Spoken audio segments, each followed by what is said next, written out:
Welcome to science academy. நான் உங்கள் நித்யா கணேஷ். இன்னைக்கு என்ன டாபிக்னா மரபியல் டாபிக். ஸோ கொஸ்டின் பாருங்கள், டிஎன்பிசியில் கேட்கப்பட்ட கொஸ்டின். மரபணுக்கள் மற்றும் குரோமோசோம்களில் ஏற்படும் திடீர் மாற்றம் அழைக்கப்படுவது. 10th ஸ்டாண்டர்ட் புக்கில் பேஜ் நம்பர் 268 இருக்குது. 2021 கேட்கப்பட்ட கொஸ்டின். ஸோ இதுக்குரிய ஆன்சர் சடுதி மாற்றம். மரபணுக்கள் மற்றும் குரோமோசோம்களில் ஏற்படும் திடீர் மாற்றம் அழைக்கப்படுவது சடுதி மாற்றம். பாருங்க, சடுதி மாற்றம் ஒரு பேரா இருக்கு 10th ஸ்டாண்டர்ட் புக்ல. திடீரென ஓர் உயிரின் மரபு பொருள் டிஎன்ஏ திடீரென ஏற்படும் சடுதி மாற்றம். திடீரென சடுதி மாற்றம். அதே மாதிரி சடுதி மாற்றம் 2 வகைப்படும்.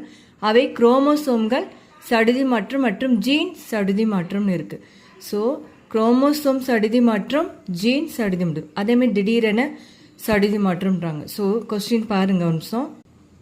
கொஸ்டின் பார்த்தாவே உங்களுக்கு கிளியராக புரிஞ்சிடும். தேங்க்யூ.